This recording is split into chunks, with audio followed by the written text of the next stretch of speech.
Hello বন্ধুরা, আমি কৌশিক রয়েছি আপনাদের সাথে। আর আজকের ভিডিওতে আপনাদেরকে নিয়ে চলেছি দিল্লির এক ঐতিহাসিক স্মৃতিস্তম্ভ ইন্ডিয়া গেটে। সূর্যাস্তের রং আর দিল্লির শহরকে পাশে রেখে আজ আমরা ঘুরব ইন্ডিয়া গেট, দেখব এর ইতিহাস আর উপভোগ করব সন্ধ্যার সৌন্দর্য। তো চলুন শুরু করা যাক।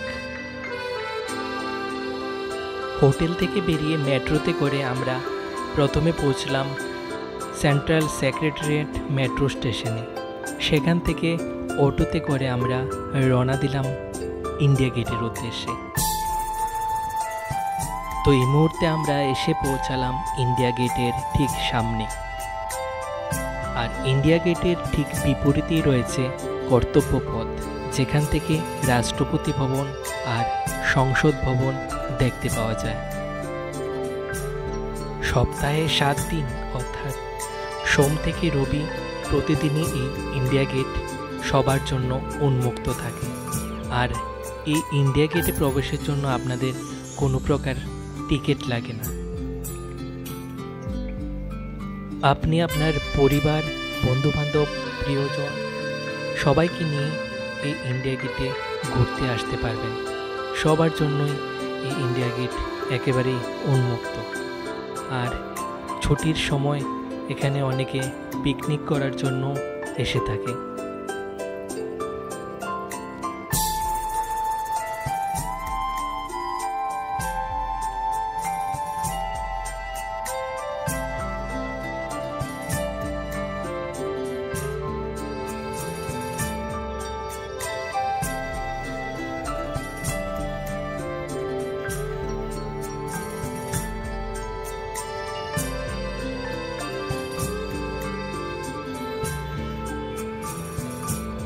কর্তব্য পথ থেকে একটি আন্ডারপাস অর্থাৎ মাটির নিচ দিয়ে রাস্তা গেছে, যেটি ইন্ডিয়া গেটের সামনে দিয়ে বের হয়েছে।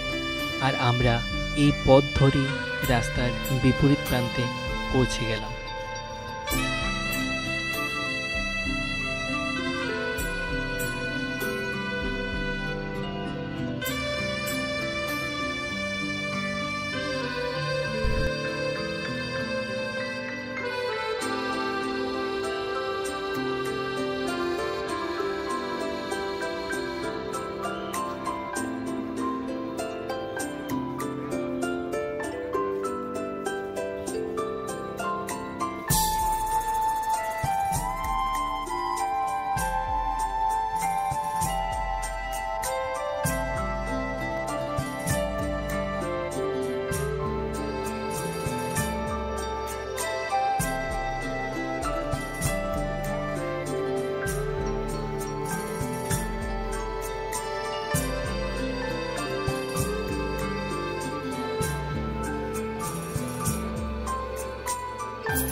ইন্ডিয়া গেট এটি শুধু একটি গেট নয়, বরং প্রথম বিশ্বযুদ্ধের সময়ে শহীদ হওয়া ৭০,০০০ ভারতীয় সৈনিকের স্মৃতির প্রতীক।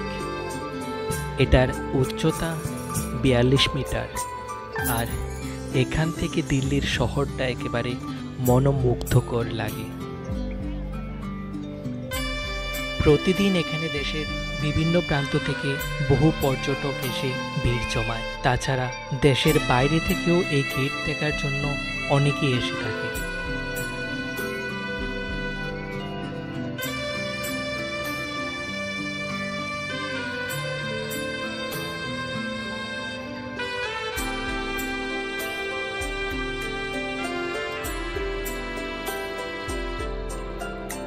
ইন্ডিয়া গেটের গায়ে খোদাই করা সৈনিকদের নামগুলি দেখুন। এইসব নামের পেছনে কত গল্প রয়েছে।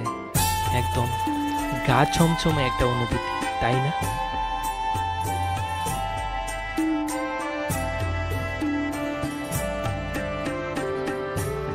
ঘুরতে ঘুরতেই বিকাল ঘনিয়ে সন্ধ্যা নেমে আসছিল, আর সন্ধ্যার পর এই ইন্ডিয়া গেটের সৌন্দর্য আরও দ্বিগুণ বৃদ্ধি পায়।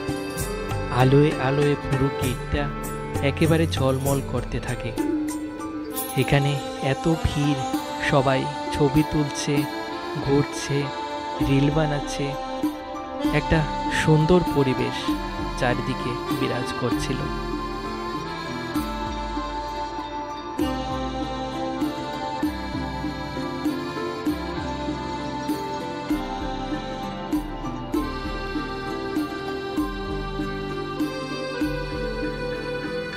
এই ইন্ডিয়া গেটের সিকিউরিটির দায়িত্বে রয়েছে আমাদের দেশের ইন্ডিয়ান আর্মি, যারা দিনরাত আমাদের দেশের সম্পদকে রক্ষা করার জন্য অক্লান্ত পরিশ্রম করে থাকেন, এবং তারা আমাদের রক্ষা এবং সুরক্ষা দেওয়ার জন্য প্রতিজ্ঞাবদ্ধ।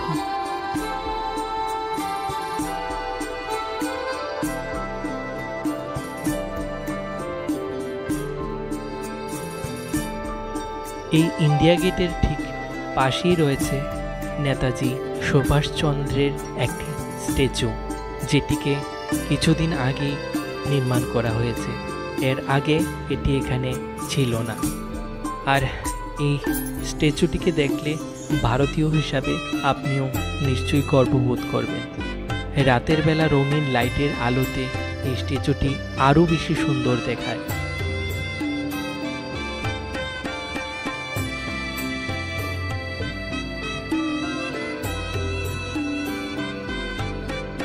স্ট্যাচুটির ঠিক সামনেই কিছু বিদেশি ভক্তরা বাদ্যযন্ত্র বাজিয়ে হরে কৃষ্ণ নাম করছিলেন এবং সনাতন ধর্মের প্রচার এবং ভগবদ্গীতা সবাইকে ডোনেট করছিলেন। সত্যি খুব মনোমুগ্ধকর একটা পরিবেশ সেখানে বিরাজ করছিল। ইতিহাস, সৌন্দর্য আর ভারতের গর্ব সব মিলিয়ে এক অসাধারণ অভিজ্ঞতা। দিল্লি এলে অবশ্যই ইন্ডিয়া গেট দেখতে ভুলবেন না। সন্ধ্যার পরের কিছু আলোক ঝলমলে মুহূর্ত আপনাদের সাথে আমি শেয়ার করলাম। আজকের মতো এখানেই শেষ করছি। যদি ভিডিওটি ভালো লাগে অবশ্যই লাইক করুন, আর আমার চ্যানেলটিকে সাবস্ক্রাইব করতে একদমই ভুলবেন না। আবারও দেখা হবে নতুন জায়গায়। সবাই ভালো থাকবেন, সুস্থ থাকবেন।